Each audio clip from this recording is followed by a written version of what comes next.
Your honour, public prosecutor గారు produce చేసిన ప్రత్యేక సాక్షిని క్రాస్ ఎగ్జామినేషన్ చేయడానికి మీ అనుమతి కోరుకుంటున్నాను. Okay, proceed. నమస్తే సార్. నమస్కారం అండి. అనంత్ గారు, వరలక్ష్మి గారు మర్డర్ చేయడం మీ కళ్ళతో మీరు చూసారా? ఉదయం 4:20 మా 4 కళ్ళతో చూశాను సార్. ఆ టైంకి మీరక్కడ ఏం చేస్తున్నారు సార్? ఆ రోజు మేం కర్నూలు నుంచి శ్రీశైలం ఘాట్ రోడ్డుగా విజయవాడ వెళ్ళాము.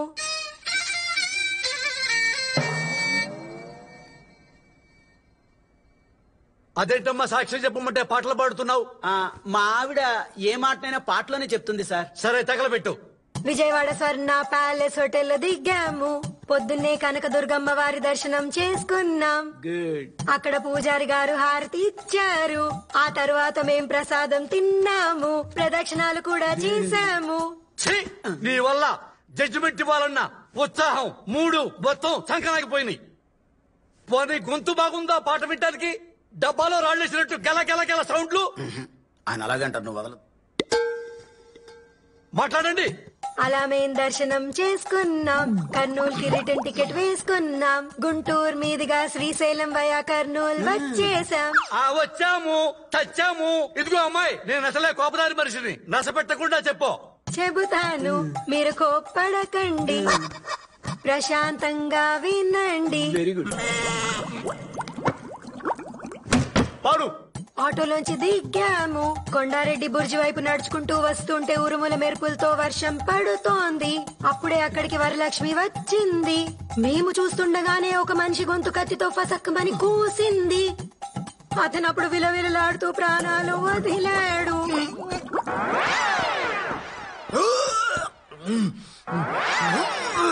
మేము భయభ్రాంతులమై చూసాము.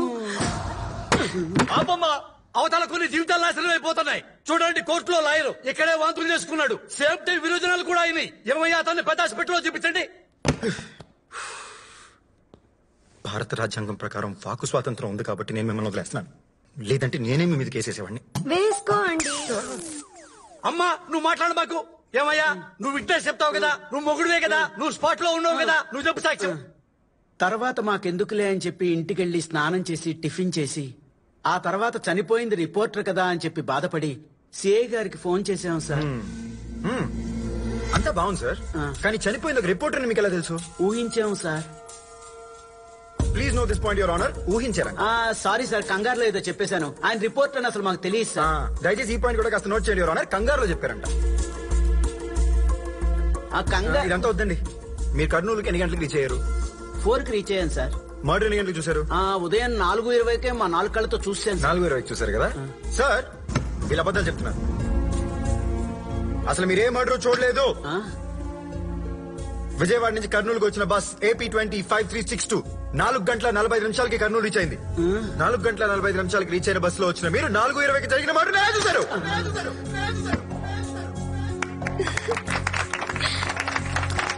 కర్నూలు ఆర్టీసీ బస్ డిపో వాళ్ళు ఇచ్చిన reports your honour. I object your honour. Varalakshmi గారిని బయటికి తీసుకురావడానికి మా సాక్షుల్ని తప్పుదోవ పట్టిస్తున్నారు. 1000 రూపాయలు ఇస్తే ఇలాంటి బిల్లులు రిపోర్ట్స్ 100 పుట్టిస్తాను నేను. మీరు పుట్టిస్తారు సార్, పుట్టించగలరు. కానీ ఆర్టీసీ బస్ డిపోలో CCTV కెమెరాలో రికార్డ్ అయిన ఫుటేజ్ మీరు కూడా పుట్టించలేదు సార్. Evidence your honour.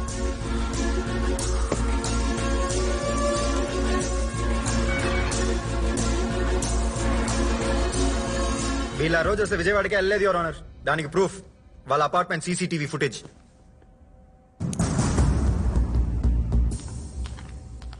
ఇలా దొంగ సాక్ష్యాలు పుట్టించడం సెక్షన్ 192 ప్రకారం నేరం యువర్ ఆనర్. ఇలా ఫాల్స్ ఎవిడెన్స్ పుట్టించిన CA గారిని కఠినంగా శిక్షించాలని కోరుకుంటూ మరియు మా క్లయింట్ వరలక్ష్మీదేవి గారు లాంటి హ్యుమానిటీ ఉన్న వ్యక్తిని నిర్దోషిగా ప్రకటిస్తూ కోర్టు వారి విడుదల చేయాలని కోరుకుంటున్నాను యువర్ ఆనర్. వాదోపవాదాలు విన్న తర్వాత ఫాల్స్ ఎవిడెన్స్ క్రియేట్ చేసిన సిఐ కిరణ్ కుమార్ కోర్టులో తప్పుడు సాక్ష్యాలు చెప్పిన ఈ దంపతులపై విచారణకు ఆదేశిస్తూ తప్పుడు సాక్ష్యాలతో కోర్టును తప్పుదారు పట్టించిన క్రిమినల్ లాయర్ చక్రవర్తిని బార్ కౌన్సిల్ నుండి సస్పెండ్ చేస్తూ ప్రజలకు మంచి పనులు చేస్తున్న వరలక్ష్మిపై ఉన్న కేసులు ఎత్తివేస్తూ ఆవిడ నిర్దోషిగా కోర్టు విడుదల చేయడమైనది.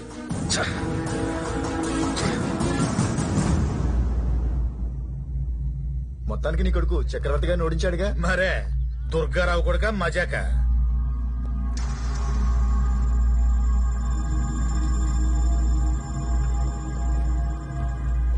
బ్రోకర్ కొడుకు బ్రోకరే అవుతాడు. బ్రోకరే అవుతాడు. బ్రోకరే అవుతాడు.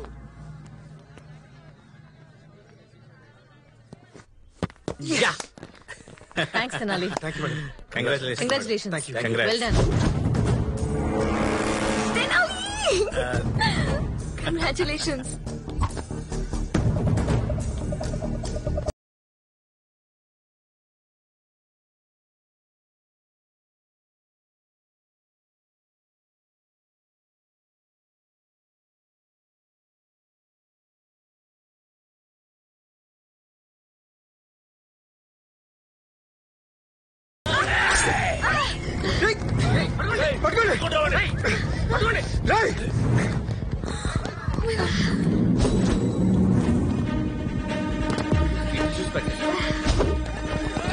భవానీ, అమ్మా మీకేం కాలేదు కదా? నేను ఓకే. అతనెవరు? తెలుసో తెలియకో నా వల్ల తనకేదైనా నష్టం జరిగిందేమో అనుకోండి. తెనాలి వెళ్ళాడుగా, వాణ్ణి బద్దలు మేడం.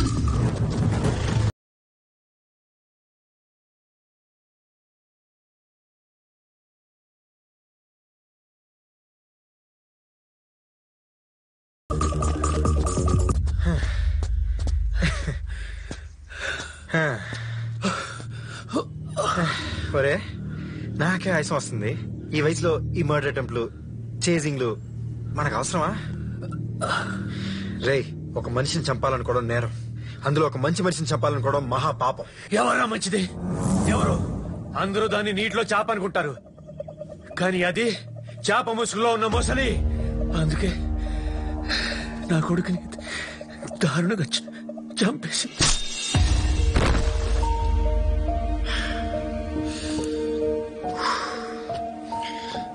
వరలక్ష్మీదేవి గారు జర్నలిస్ట్ భూపాల్ని చంపలేదు. ఇప్పుడే వాదించి ఆ కేసు గెలిచి వస్తున్నాను. నన్ను కాకపోయినా ఆ కోర్టునన్నా నమ్ము. కోర్టు నమ్మాలా? కోర్టుకు కావలసిన సాక్ష్యాలు నిజాలు కాదు. నీకు వాళ్ళకి తెలియని నిజం ఒకటి ఉంది. అదే హంతకురాలు. అదే హంతకురాలు.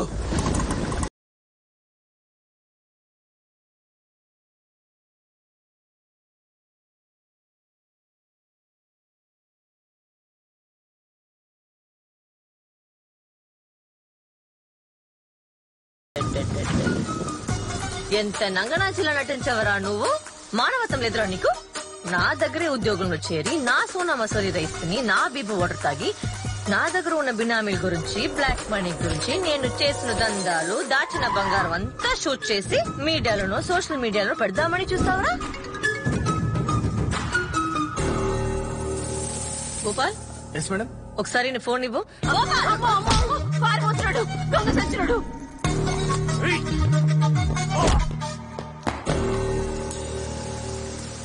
ఏమ్రా, నాదేమన్నా మహానటి సావిత్రి కథ ఏంట్రా సినిమా తీయడానికి?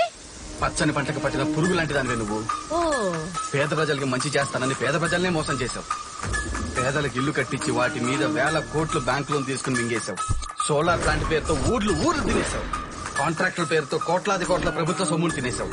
గనులు, ఇసుక, రియల్ ఎస్టేట్, ఒక గాలి తప్ప మొత్తం తినేశావు. ఇవన్నీ బినామీ పేర్ల మీద చేశావు. పాపం పిచ్చి ప్రజలు ఇవన్నీ తెలియక నిన్న ఒక దేవతల తల మీద పెట్టుకుని పూజిస్తున్నారు.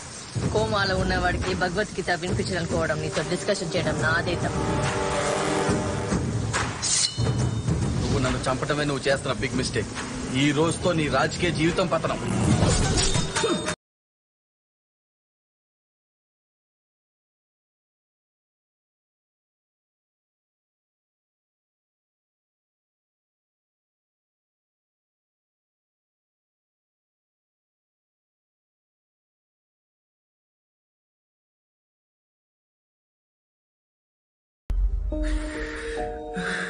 చంపేసింది. ఎదిగిన కొడుకు చచ్చిపోతే ఎంత బాధగా ఉంటుందో నీకే కాదురా, ఎవరికి తెలీదు.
ఆయన వదలండి రా